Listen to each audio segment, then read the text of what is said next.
Pengalaman naik sepeda yang mencekam. Ibu Tisa mengirim Tisa untuk tugas yang sangat penting. Tisa harus pergi ke toko. Ibu juga ingin dia mampir ke rumah bibinya. Toko dan rumah bibinya tidak bisa dicapai dengan berjalan kaki. Tisa tinggal jauh di pedesaan di utara Zambia. Untuk menyelesaikan tugas itu, dia harus mengayuh sepedanya ke kota. Itu perjalanan yang sangat jauh. Perlu waktu 1 jam untuk mengikuti jalan di sana dan 1 jam lagi untuk kembali ke rumah. 1 jam untuk mengikuti jalan pulang ke rumah. Saat itu sudah larut sore ketika ibu meminta Tisa untuk pergi. Tisa ingin sampai di rumah sebelum gelap ketika singa, gajah, dan ular keluar dari semak-semak. Dia naik sepedanya dan berdoa, "Ya Tuhan, saya akan pergi ke kota. Kiranya Engkau membimbing dan melindungi saya dan membuat saya aman dari hewan berbahaya. Engkau telah melindungi saya sebelum saya tahu Engkau dapat melakukannya lagi. Amin." Kemudian dia mengayuh sepeda ke kota. Sambil mengayuh sepeda, dia menyanyikan lagu-lagu pujian kesukaannya.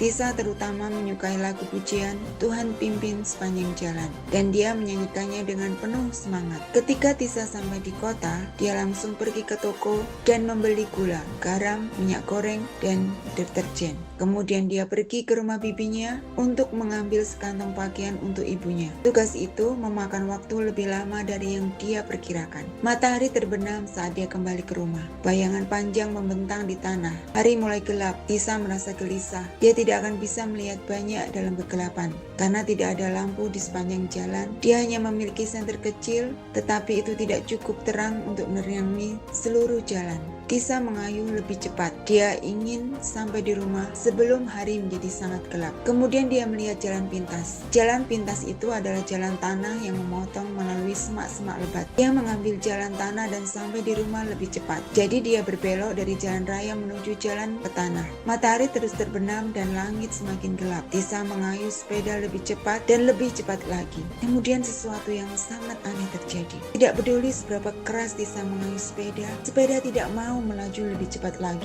Dia membalikkan kakinya secepat mungkin, tetapi sepeda hanya melambat. Dia mengayuh dengan marah dan sepeda berhenti total. Tisa heran dan bingung. Dia mengeluarkan senter dari sakunya untuk melihat apa yang salah dengan sepedanya. Rantainya ada di tempat. Semuanya terlihat baik-baik saja. Dia semakin bingung. Kemudian dia mengarahkan senter ke jalan tanah di depan.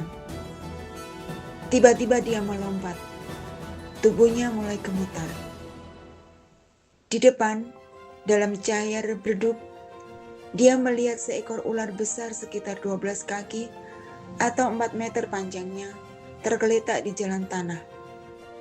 Jika dia terus mengendarai sepedanya, dia akan menabraknya. Tisa telah berdoa sebelum meninggalkan rumah. Dan sekarang dia berdoa lagi. "Ya Tuhan, terima kasih banyak karena telah menyelamatkan nyawaku." Dia berkata, "Sekarang saya berdoa agar ular ini pergi, agar saya bisa pulang ke rumah. Amin." Ketika dia membuka matanya, ular itu mulai bergerak kemudian menghilang ke dalam kegelapan. Tisa kembali mengayuh sepedanya. Pedal bekerja dengan sempurna dan ia bersepeda dengan cepat ke rumah. Tiba di rumah, ia dengan penuh semangat menceritakan kepada ibunya tentang apa yang telah terjadi. "Saya tidak mengerti mengapa sepeda itu tidak bergerak," katanya. "Tapi sekarang saya melihat Tuhan memegang sepeda itu untuk menyelamatkan saya dari ular yang berbahaya itu di semak-semak yang lebat di mana tidak ada rumah, tidak ada orang yang dapat menolong saya. Tetapi Tuhan menyelamatkan hidup saya." Ibunya sangat senang karena Tuhan melindungi putranya dan dia berterima kasih kepada Tuhan atas perhatiannya yang penuh kasih. Tetapi sejak hari itu, dia berhenti menyuruh Tisa ke kota pada sore hari. Sekarang ibu hanya menyuruh Tisa pergi pada pagi hari,